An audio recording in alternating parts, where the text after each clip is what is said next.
Salut à tous les droneurs. Bah écoutez, bienvenue, je suis très heureux de faire cette nouvelle vidéo, ça me fait très plaisir. Ça y est, le drone est réparé, le vent et la pluie s'est enfin calmé, comme vous pouvez le voir, il fait très beau. Donc 7e vol, pas 6e vol, non, parce que je vous cache pas que j'ai refait un vol d'essai après les réparations, tout fonctionne donc à merveille. Donc suite de la progression, enfin 3 semaines plus tard, un mois plus tard, on se retrouve, suite de la progression, et aujourd'hui on va aborder un sujet, parce qu'en fait voilà, il y a des gens qui me posent des questions, il y a des réactions. Cette chaîne a pour vocation de s'adresser aux débutants et aux gens qui débutent le FPV avec le DJI FPV. Ma proposition, c'est de parler des bras de renfort. Les bras de renfort, c'est apparu comme quelque chose de relativement accessoire au départ. Finalement, les gens se sont rendus compte que les bras du drone étaient relativement fragiles. Du coup, finalement, les bras de renfort, c'est peut-être une bonne façon de sécuriser tout ça. Il y a eu pas mal de retours de gens qui disaient que ça stabilisait le drone. Moins de vibrations, etc. Donc, à voir. Donc, moi, je vous le dis sincèrement, le premier vol que j'ai fait avec ces bras de renfort, j'étais pas concentré du tout là-dessus. Ce que je voulais voir, c'était le comportement du drone après réparation. Aujourd'hui, on va faire un vrai vol avec les bras de renfort et je vais vous délivrer ma sensation vis-à-vis de ça, sachant que mon objectif, encore une fois, à moi, c'est de réussir à tirer des lignes cinématiques, propres, souples. Donc on arrive sur spot, le temps est superbe, un tout petit peu de vent. Point supplémentaire que je tiens à ajouter également, j'en suis à 70 heures de simu, je sais plus exactement. Donc forcément, peut-être que ça jouera aussi sur le comportement du drone. Je l'espère, parce que j'ai quand même passé 3 semaines à m'entraîner à la maison et à attendre. Donc je l'espère sincèrement. En tout cas, le but du jeu aujourd'hui, c'est de parler de ces bras de renfort. Donc pour rappel, ces bras de renfort sont disponibles sur toutes les plateformes payantes de matériel que vous connaissez tous. Ça coûte 19,90 €, c'est un produit DJI officiel, hein, donc c'est quelque chose qui voilà, c'est pas de l'adaptation chinoise inconnue. C'est assez facile à placer, je ne vais pas revenir là-dessus, il y a déjà suffisamment de tutos, de vidéos qui ont été faites pour ceux que ça intéresse. Là on va parler purement et simplement des sensations en vol avec ces bras. Qu'est-ce que ça change? Voilà, qu'est-ce que je ressens moi sur le comportement du drone. Je vous retrouve dans 2 minutes, on est arrivé sur spot. A tout de suite.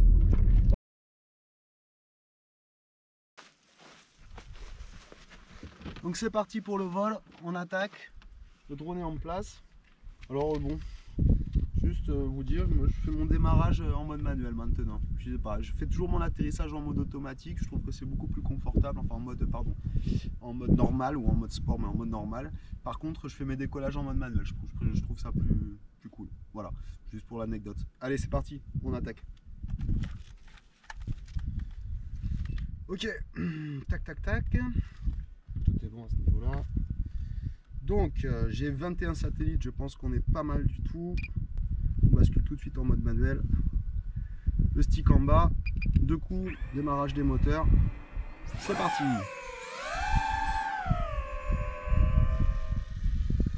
Donc voilà, alors, on démarre tout de suite.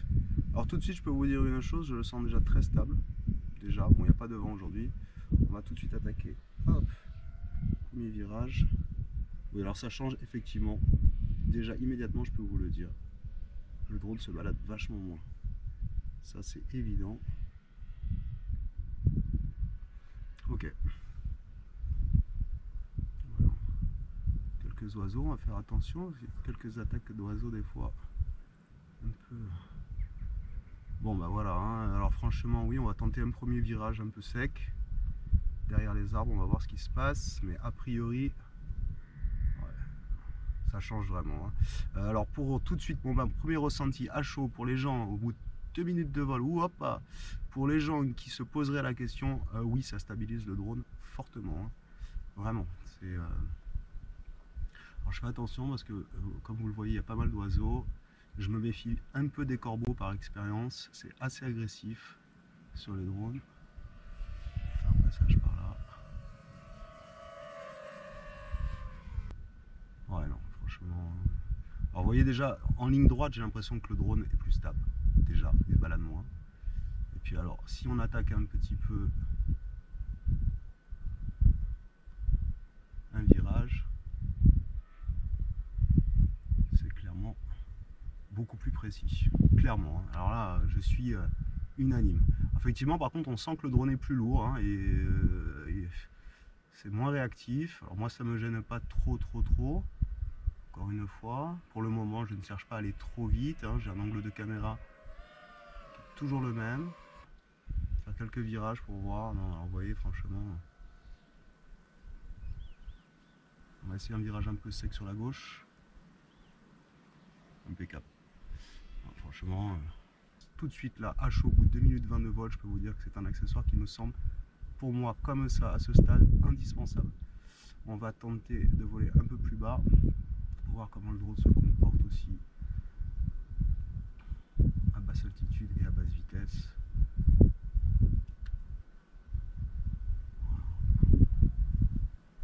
Je perds un peu de liaison parce que je suis pas bien en face au niveau de ma commande, mais ça va, ça reste. Vous voyez, je vais vraiment réussir. Hop là, voilà, c'est vraiment, ça joue, hein. Voilà, pour ceux qui recherchent de la stabilité ou quoi que ce soit, on est vraiment dedans. Je sais pas pourquoi d'ailleurs DJI n'a pas équipé le drone dès le départ avec ça, en fait, tout simplement. C'est un peu dommage. Parce que réellement, on a un gain pour moi sur la qualité de vol, hein.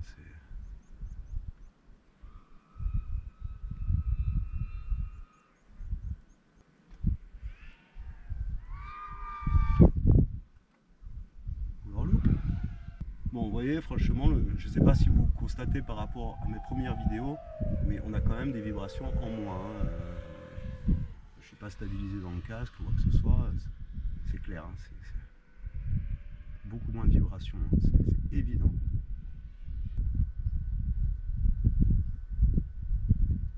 Que c'est agréable de voler ainsi, que je conseille à tous les pilotes de drone de se mettre au FPV parce que c'est vraiment fabuleux comme sensation, extraordinaire. Les images, ce qu'on voit, la sensation que ça donne, c'est extraordinaire, vraiment.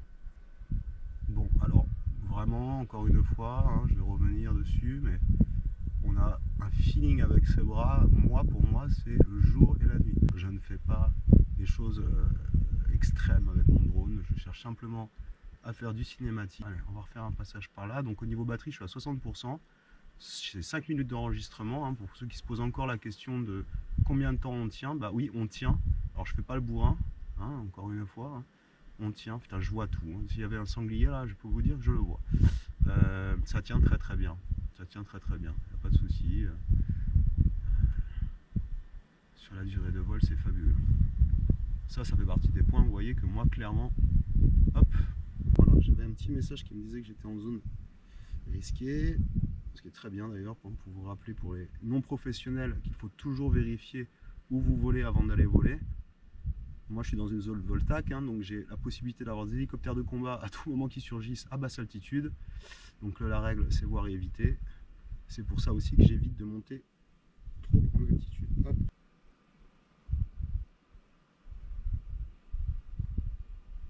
Alors, vous voyez, le drone est vraiment d'une précision pour moi qui est incomparable avec ce qu'on avait auparavant. Je l'emmène vraiment où je veux, hein, vraiment. Alors après, bon, précision, il y a du travail à faire, hein. Je ne suis pas en train de me vanter de quoi que ce soit, mais je sens directement en étant souple dans les sticks. Vous voyez, je sens vraiment que il est posé, quoi. On va tenter de voler un peu plus bas. Hop. Non, bah vraiment ces bras, je vous les conseille pour 19,90 €. Voilà, à chaud, en plein vol, je vous le dis, au bout de 7 minutes 20 d'enregistrement, je vous les conseille. Pour ceux qui ont besoin d'asseoir un peu leur pilotage, de se sentir. Alors on est plus lourd, hein, c'est évident, on est plus lourd, le drone est moins réactif. J'ai pas touché à mes reds, on est toujours sur les reds d'origine. Mais clairement, ça n'a plus rien à voir.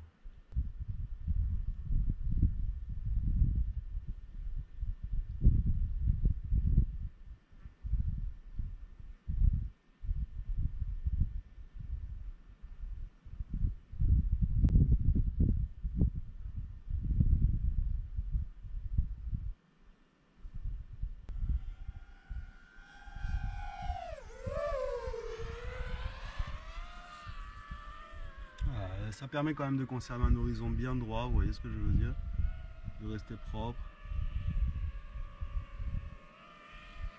Une nuit électrique, je vais pas m'amuser.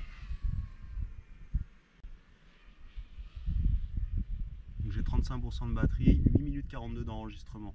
Ok, donc pour ceux qui doutaient encore, et on va en reparler de ça, de la capacité, de la durée de vol, etc., je peux vous dire que sur un racer, vous n'avez quand même pas forcément autant de souplesse en termes de temps. On va ramener tranquillement la bête.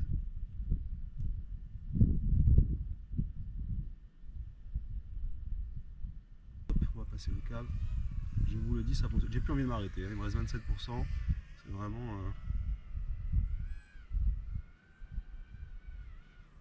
Hop là. Allez, on va les poser tranquillement.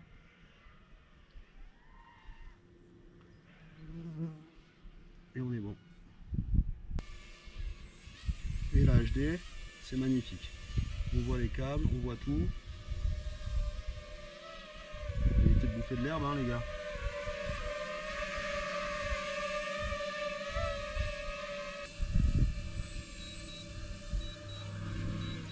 Et voilà, coupure des moteurs. Bon bah voilà, débrief à chaud. Alors qu'est-ce qu'on peut en dire de ces barres de renfort? Moi, la première chose que j'ai envie de dire tout de suite, c'est pourquoi DJI l'a pas installé d'origine. Parce que franchement, pour toutes les critiques qui ont été faites sur ce drone au départ, c'est-à-dire notamment les vibrations pour l'image, etc., ça résout quand même bien le problème. Comme vous le savez peut-être, il y a de nombreux accessoires où moi je ne trouve pas véritablement d'intérêt. Il y a le fameux montre GoPro que j'ai quand même commandé parce que je veux vous en parler, je vais le tester. Si ça ne me plaît pas, de toute façon, ça repartira aussi vite que c'est revenu. Je ne pense pas en avoir l'utilité. Pourquoi? Parce qu'on a déjà une très bonne caméra installée dessus. Et encore une fois, comme je l'ai déjà dit, moi l'effet GoPro, j'en suis pas fan. Cela dit, je vais quand même vous faire le test. Quand on voit avec juste l'installation des barres de renfort comment déjà les vibrations sont assouplies, j'imagine bien pour les acharnés de la GoPro qu'en rajoutant cette monture dessus, on doit pouvoir atteindre des résultats très très corrects en termes de vidéos cinématiques, etc. etc. Voilà. Excusez-moi. Vous avez eu peur, hein? Vous avez eu peur? Donc nous voilà pour le débrief, parce que comme je vous le dis toujours, je trouve que c'est très important de débriefer à chaud. Bon, dans le pilotage, j'ai senti une vraie différence. Alors effectivement, ça rend le drone plus pâteau, un petit peu plus lourd, hein. On a l'impression que voilà, comme je l'ai dit la dernière fois, il est plus assis. Moi ça me plaît, je trouve que c'est très très bien pour ce que je veux faire. Et surtout, deuxième modification inhérente, rien qu'à l'œil déjà dans la caméra, c'est qu'il vibre beaucoup moins. Ça rigidifie le tout, il y a moins de vibrations de chaque côté, de chaque moteur. C'est vraiment, vraiment stupéfiant. Donc, à répondre à chaud et vous le dire clairement, 19,90 €, c'est le même prix partout d'ailleurs, ou que vous l'achetiez, à 19,90 €, moi j'ai envie de vous dire, pourquoi s'en passer? Vous améliorez la sécurité en cas de crash, malgré tout. Alors c'est sûr que si vous plantez à 130 km/h, de toute façon, barre de renfort ou pas, les gars, ce sera la même. Mais ça sécurise quand même le drone. Moi je sais pas, hein, si je les avais eu, peut-être que les choses auraient été différentes. Peut-être que ça aurait été pire. J'aurais peut-être arraché 2 bras aussi. En tout cas, ce qui est sûr et certain, c'est que ça sécurise quand même malgré tout le drone. Et deuxièmement, ça redonne un petit bonus à l'image. Hein. Ça aide quand même d'avoir moins de vibrations et moins de secousses, c'est évident. Voilà. Bon, sinon, d'un point de vue progression, pour parler du vlog purement et durement, vous jugerez vous-même. 70 heures de simulateur, où j'en suis aujourd'hui. Donc je ne fais que vous encourager bien évidemment à faire beaucoup de simulateurs. Les jours où vous ne pouvez pas voler, vous vous collez une demi-heure, 1 heure, c'est toujours très très bon. Ça permet de garder le flow. Si vous voulez pratiquer le FPV, et même si vous voulez pratiquer le FPV avec le DJI qui apporte quand même un certain confort d'utilisation, le simulateur c'est indispensable. Alors je ne parlerai pas de leur simulateur dégueulasse qui vous fournissent DJI, je sais pas quoi, Fly Simulator, qui est une horreur. Ne faites surtout pas cette erreur là, parce qu'à part comprendre comment fonctionne la télécommande, vous aurez un sens de la gravité qui est celui de Mars, j'en sais rien, celui de la Lune. Vous n'aurez pas le sens de la gravité réelle. Par contre, mettez-vous lift-off, mettez-vous à hydro, mettez-vous un crash si vous avez un PC et régalez-vous, entraînez-vous, parce que c'est vraiment le meilleur moyen de gagner en confiance. Mais la vraie confiance, pas la confiance qu'on a au bout de 10 heures ou 15 heures de simu ou de vol. La vraie confiance où on sait que si on ne prend pas de risque, on ne crachera pas. Et ça reste quand même super important. Voilà, donc j'arrive chez moi. J'espère que cette session vous a plu. On se retrouve très prochainement pour parler d'autres accessoires, de continuer le vlog et les sensations de vol, la progression. Merci à tous pour ceux qui me soutiennent, pour ceux qui êtes derrière moi et pour ceux qui continuent de regarder les vidéos. Il y en aura d'autres. Ça m'a donné envie de continuer à vous partager mon expérience. Et prenez soin de vous, respectez les règles avant de toute chose et surtout, bon vol. A plus, ciao.